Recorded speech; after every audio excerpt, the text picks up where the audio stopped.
Hello friends, आज हम एक इम्पॉर्टेंट विषय पर फिर एक वीडियो लेके आए हैं जो आपके लिए किसी भी एग्ज़ाम में बहुत इम्पॉर्टेंट है।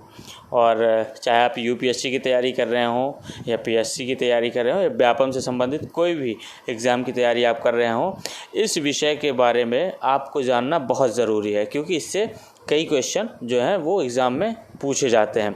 और इसके डीप पॉइंट पर जाकर हम आपको समझाएंगे कि आखिर कैसे क्वेश्चन जो एग्ज़ाम में आपसे पूछे जा सकते हैं। तो ये वीडियो आपके लिए बहुत ज़रूरी है, इसलिए आप इसको लास्ट तक ज़रूर देखिएगा।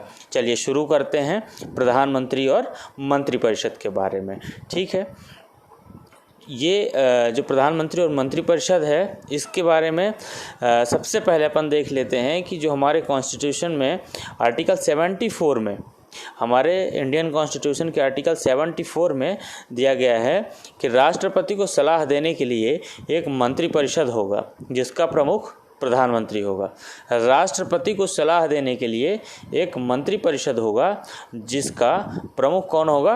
प्रधानमंत्री। यानी कि मंत्रिपरिषद का प्रमुख कौन होता है? प्रधानमंत्री होता है। ठीक है, राष्ट्रपति अपने शक्तियों का प्रयोग मंत्रिपरिषद की सलाह से करेगा। राष्ट्रपति अपनी शक्तियों का प्रयोग कैसे करेगा?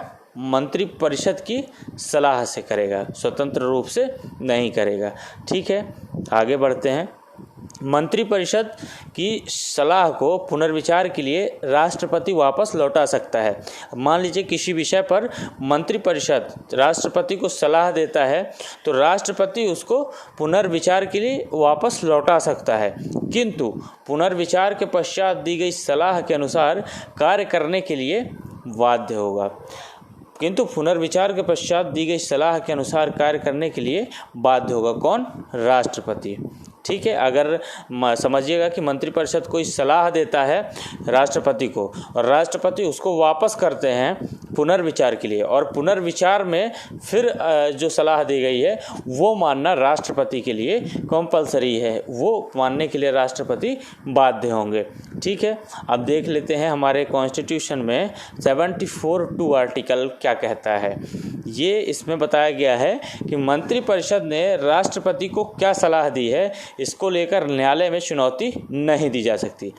अर्थात मंत्रिपरिषद जो है वो राष्ट्रपति को क्या सलाह दिया है उसको लेकर ये किसी भी न्यायालय में चुनौती नहीं दी जा सकती।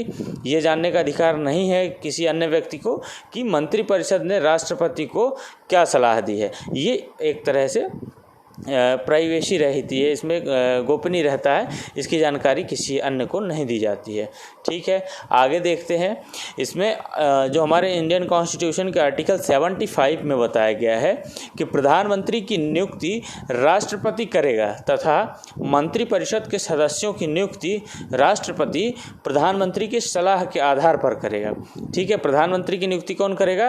राष्ट्रपति करेगा, किंतु मंत्रिपरिषद के सदस्यों की नियुक्ति करेगा तो राष्ट्रपति, किंतु प्रधानमंत्री के सलाह के आधार पर करेगा। ठीक है, स्वतंत्र रूप से राष्ट्रपति मंत्रिपरिषद की नियुक्ति नहीं करेगा। अब यहाँ पर इम्पॉर्टेंट है, मंत्रिपरिषद में मंत्रियों की संख्या प्रधानमंत्री को मिलाकर लोकसभा की कुल सदस्य संख्या, पूरा लोकसभा है निर्वाचित और नॉमिनेट दोनों, तो लोकसभा की कुल सदस्य संख्या का 15% से अधिक नहीं होना चाहिए। मंत्रिपरिषद की संख्या कितनी होनी चाहिए? मंत्रियों की जो कुल सदस्य संख्या है लोकसभा की, उसका 15% अधिकतम, उससे अधिक नहीं होना चाहिए। और अगर कम से कम बात की जाए तो 12 मंत्री कम से कम किसी भी सदन में होने चाहिए। ठीक है, चाहे वो विधानसभा हो या लोकसभा हो। तो ये जो आप इसके बारे में बताया कि मंत्रिपरिषद में मंत्रियों की संख्या प्रधानमंत्री को मिलाकर लोकसभा की कुल सदस्य संख्या का 15% से अधिक नहीं होना चाहिए। ये कब किया गया? ये 2003 में किया गया। 91वां संविधान संशोधन जो हुआ है उसमें ये प्रावधान किया गया है। ठीक है, आगे देख लेते हैं। जो हमारे भारत की संसदीय शासन प्रणाली है, इसमें राष्ट्रपति देश का प्रमुख होता है, जबकि सरकार का प्रमुख प्रधानमंत्री होता है। देश का प्रमुख होता है राष्ट्रपति, ठीक है, किंतु सरकार का प्रमुख प्रधानमंत्री होता है। जैसे किसी भी देश से अगर समझौता करना है तो कौन करेगा? राष्ट्रपति। किंतु मेन जो मुख्य जो हमारा कार्यपालक है वो कौन है? वो प्रधानमंत्री है, सरकार है, मंत्रिमंडल है, ठीक है, उसके सलाह पर करेगा। प्रधानमंत्री के नाम से होगा किंतु करेगा कौन? राष्ट्रपति के नाम से होगा किंतु करेगा कौन? प्रधानमंत्री करेगा, ठीक है। आगे देख लेते हैं। प्रधानमंत्री के कार्यों के निर्वहन के लिए राष्ट्रपति मंत्रिपरिषद के सदस्यों की नियुक्ति करेगा। प्रधानमंत्री के कार्यों के निर्वहन के लिए राष्ट्रपति मंत्रिपरिषद के सदस्यों की नियुक्ति करेगा। प्रधानमंत्री को सहयोग करने के लिए अलग अलग विभाग में मंत्रियों की नियुक्ति, ठीक है। आगे देखते हैं कि हमारा जो इंडियन कॉन्स्टिट्यूशन है उसका आर्टिकल 75(3) क्या कहता है। प्रधानमंत्री एवं मंत्रिपरिषद सामूहिक रूप से लोकसभा के प्रति उत्तरदायी होगा, ठीक है। और जो आर्टिकल 75(4) है वो क्या कहता है? प्रधानमंत्री एवं मंत्रिपरिषद के प्रत्येक सदस्य राष्ट्रपति के सामने पद एवं गोपनीयता की शपथ लेंगे। प्रधानमंत्री एवं मंत्रिपरिषद के प्रत्येक सदस्य राष्ट्रपति के सामने पद एवं गोपनीयता की शपथ लेंगे। ये कहाँ बताया गया है? आर्टिकल 75(4) में बताया गया है, ठीक है, शपथ से संबंधित। आगे देखते हैं कि जो हमारे कॉन्स्टिट्यूशन का 75(5) आर्टिकल है वो क्या कहता है। मंत्रिपरिषद का सदस्य बनने के लिए संसद का सदस्य होना आवश्यक है किंतु अनिवार्य नहीं, ठीक है। मैं अपने से अनिवार्य बता रहा हूँ, लिखा नहीं है कि मंत्रिपरिषद का सदस्य बनने के लिए संसद का सदस्य होना आवश्यक है किंतु मंत्री या प्रधानमंत्री बनते समय संसद का सदस्य नहीं है तो शपथ लेने की तारीख से 6 माह के अंदर संसद सदस्य बनना आवश्यक है। इसका आशय ये है कि मंत्रिपरिषद का सदस्य बनने के लिए संसद का सदस्य होना आवश्यक है, तभी वो मंत्री बन पाएगा। किंतु जो प्रधानमंत्री है या मंत्री हैं वो उस बनते समय संसद का सदस्य नहीं है तो भी शपथ तो ले लेंगे किंतु उनको 6 महीने के अंदर चुनाव लड़ना होगा और संसद का सदस्य बनना होगा या फिर नामांकित होना होगा।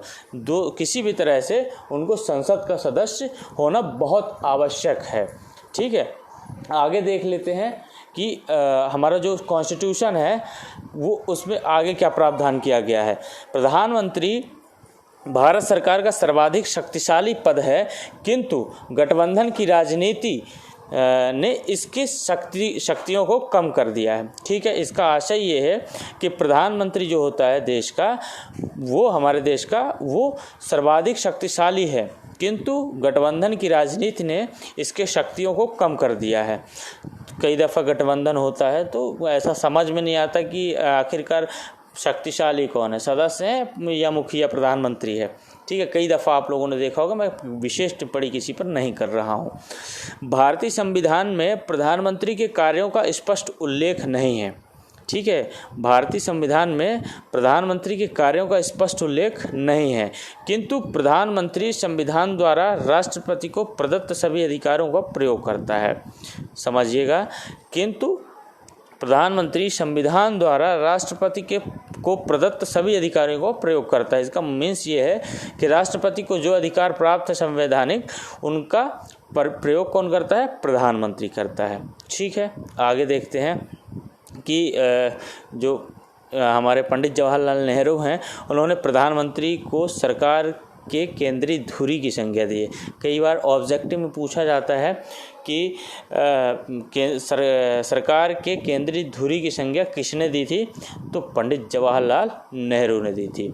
और प्रधानमंत्री की मृत्यु या इस्तीफा देने पर पूरा मंत्रिमंडल भंग हो जाता है। ये बहुत आवश्यक है कि मंत्रिमंडल कब भंग हो जाता है, तो ये ध्यान रखिएगा कि प्रधानमंत्री की मृत्यु या इस्तीफा देने पर स्वयं पूरा मंत्रिमंडल जो है वो भंग हो जाता है।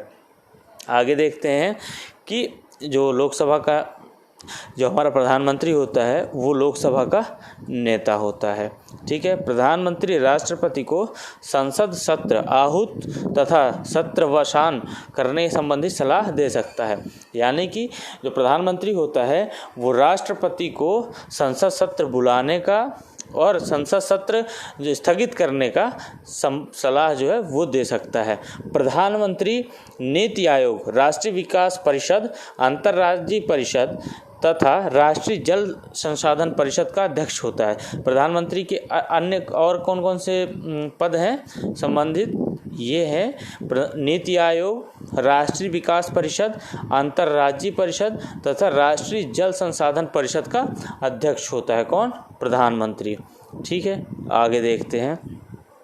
प्रधानमंत्री को जो और अन्य अधिकारियों की नियुक्ति संबंधी सलाह देता है प्रधानमंत्री राष्ट्रपति को, वो महान्यायवादी, नियंत्रक एवं महालेखा परीक्षक, यूपीएससी, संघ लोक सेवा आयोग के अध्यक्ष एवं सदस्य, चुनाव आयुक्त, वित्त आयोग के अध्यक्ष एवं सदस्य को प्रधानमंत्री इनकी राष्ट्रपति को सलाह देता है इनकी नियुक्ति करने के लिए। ठीक है, प्रधानमंत्री किसी मंत्री को त्याग पत्र देने अथवा राष्ट्रपति को उसे बर्खास्त करने की सलाह दे सकता है। ये किसका अधिकार है? प्रधानमंत्री का अधिकार है कि किसी भी मंत्री को त्याग पत्र देने अथवा राष्ट्रपति को उसे बर्खास्त करने की सलाह दे सकता है, बर्खास्त भी कर सकता है। तो अब देख लेते हैं कि कितने प्रकार के जो मंत्री होते हैं। सबसे महत्वपूर्ण होता है कैबिनेट मिनिस्टर। जो कैबिनेट मंत्री होता है वो सबसे शक्तिशाली होता है। फिर राज्य मंत्री होता है, फिर उप मंत्री होता है। तो ये जो कैबिनेट मंत्री होते हैं, मुख्य जो मंत्री होते हैं उनको कैबिनेट मंत्री कहा जाता है। फिर उसी संबंधित विभाग से संबंधित जो होते हैं वो उनको राज्य मंत्री भी बनाया जाता है। फिर और नीचे बनाया जाता है उप मंत्री बनाया जाता है। तो ऐसे करके 3 स्टेप में मंत्री बनते हैं। ठीक है, अब आगे देखते हैं कि मंत्रिमंडल और मंत्रिपरिषद में अंतर क्या होता है। तो प्रधानमंत्री एवं कैबिनेट मंत्री मंत्रिमंडल के सदस्य होते हैं। अभी आपने देखा कि 3 तरह के मंत्री होते हैं, कैबिनेट मंत्री, राज्य मंत्री और उप मंत्री। तो प्रधानमंत्री एवं कैबिनेट मंत्री मंत्रिमंडल के सदस्य होते हैं, जबकि अन्य प्रकार के मंत्री परिषद के सदस्य होते हैं। अन्य प्रकार के जो मंत्री होते हैं वो मंत्री परिषद के सदस्य होते हैं, चाहे वो राज्य मंत्री हो या उप मंत्री हो। ठीक है, और जो कैबिनेट मंत्री होते हैं वो मंत्रिमंडल के सदस्य होते हैं। यानी कि जो और मंत्री हैं, उप मंत्री और राज्य मंत्री, वो मंत्रिमंडल के सदस्य नहीं होते हैं। किंतु ये जो कैबिनेट मंत्री हैं ये मंत्री परिषद के भी सदस्य माने जाते हैं। ठीक है, मंत्रिमंडल का स्वरूप मंत्री परिषद से छोटा होता है। मुख्य जो मंत्री होते हैं कैबिनेट मंत्री, वो मंत्रिमंडल में होते हैं, इसलिए इसका स्वरूप छोटा होता है। मंत्री परिषद में बहुत सारे मंत्री होते हैं और मंत्री परिषद में इनको भी गिना जाता है, काउंट किया जाता है। जो मंत्रिमंडल में होते हैं कैबिनेट मंत्री, उनको भी मंत्री परिषद में काउंट किया जाता है। इसलिए इस मंत्री परिषद का आकार बड़ा होता है और मंत्रिमंडल का जो आकार होता है वो छोटा होता है। अब महत्वपूर्ण जो टॉपिक हैं इस प्रधानमंत्री और मंत्रिपरिषद से संबंधित वो जान लीजिए, क्योंकि ये बहुत बार पूछा गया है। भारत के पहले और सर्वाधिक समय तक रहने वाले प्रधानमंत्री पंडित जवाहरलाल नेहरू, ये 16 वर्ष तक रहे हैं। ठीक है, 16 वर्ष 9 महीने 12 दिन, 16 वर्ष भी आप याद रखेंगे तो काफ़ी टाइम ऐसा होगा कि आपको पता रहेगा कि हाँ सबसे अधिक समय तक प्रधानमंत्री रहे हैं पंडित जवाहरलाल नेहरू। और सबसे कम समय तक श्री अटल बिहारी वाजपेयी 13 दिन, ये दूसरे कार्यकाल मतलब इसके बाद जो प्रधानमंत्री रहे हैं वो पूरे समय तक रहे हैं, पर ये सबसे कम समय तक प्रधानमंत्री रहने वाले भी अटल बिहारी वाजपेयी हैं, 13 दिन। ठीक है, आगे देखते हैं, ये इम्पोर्टेंट है। भारत की पहली महिला प्रधानमंत्री इंदिरा गांधी, जो राज्यसभा की सदस्य थी। याद रखिएगा कि जो भारत की पहली महिला प्रधानमंत्री हैं वो राज्यसभा की सदस्य थी। श्री चौधरी चरण सिंह लोकसभा का सामना न करने वाले पीएम हैं, यानी कि लोकसभा में नहीं गए, ये सामना नहीं हुआ इनका लोकसभा से। विश्वास मत हासिल करने में असफल होने वाले प्रधानमंत्री कौन है? वीपी सिंह, विश्वनाथ प्रताप सिंह, ये विश्वास मत हासिल करने में असफल हो गए थे। ठीक है, अब ये देख लेते हैं कि श्री चौधरी चरण सिंह प्रधानमंत्री बनते समय किसी भी सदन के सदस्य नहीं थे। ऐसा कई बार क्वेश्चन पूछा गया है कि वह कौन से प्रधानमंत्री है जो किसी भी सदन के सदस्य नहीं थे। तो चौधरी चरण सिंह, ऐसे प्रधानमंत्री थे। ठीक है, श्री राजीव गांधी पीएम बनते समय विधानसभा के सदस्य थे। पूछ लिया कि ऐसे कौन से प्रधानमंत्री थे जो विधानसभा के सदस्य रहते हुए प्रधानमंत्री बने थे, तो राजीव गांधी बने थे। ठीक है, तो ये बहुत ऑब्जेक्टिव टाइप में पूछा जाता है, बहुत इंपॉर्टेंट भी होता है, इसको ध्यान से समझिएगा। छोटे छोटे टॉपिक्स जो हैं ये कई बार पूछा गया है एग्जाम में। 3 प्रधानमंत्रियों की जो मृत्यु है कार्यकाल के दौरान हुई थी, पंडित जवाहरलाल नेहरू पहले हैं, 1964 में हुई थी इनकी डेथ, और श्री लाल बहादुर शास्त्री जी हैं 1966 में, और श्रीमती इंदिरा गांधी जी हैं 1984 में। ये कार्यकाल के दौरान इनकी जो मृत्यु हुई थी, ये प्रधानमंत्री तीनों। ठीक है, अब आगे सर्वाधिक उम्र में प्रधानमंत्री रहे हैं श्री मोरारजी देसाई। कब रहे हैं? 1977 से लेके 79 तक, 1979 तक। ठीक है, सबसे युवा यंग जो प्राइम मिनिस्टर रहे हैं वो कौन रहा है? श्री राजीव गांधी, 1984 से लेके 1989 तक रहे हैं। ठीक है, और कार्यवाहक प्रधानमंत्री श्री गुलजारी लाल नंदा 1964 से 1966 में। ठीक है, ये कार्यवाहक प्रधानमंत्री के रूप में कार्य किया है गुलजारी लाल नंदा जी ने, तो ये भी जानना ज़रूरी है आपके लिए।